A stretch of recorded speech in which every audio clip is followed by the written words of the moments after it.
I'm working on a 2007 BMW Z4. Just showing you something that you see pretty often. This one, the water pump was just replaced, and this fault returns after the water pump replacement. It just says power reduced operation. Initially, the pump was replaced because it had a fault for communication. There was no communication with the water pump itself. So now this fault returns, and the car seems to be overheating. What that is there's just air in the system. These cars are really sensitive to that.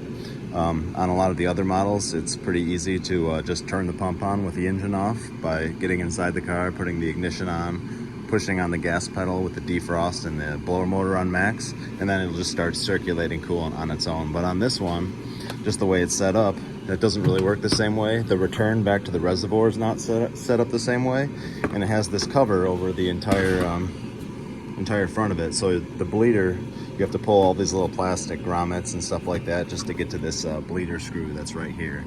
But you have to do that anyways unless you pull the system into a vacuum and put coolant in that way.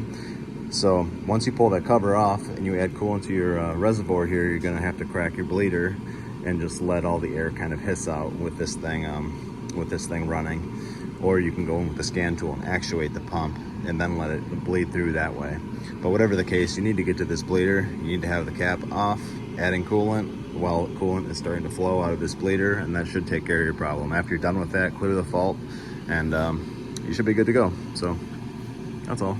Thanks for watching.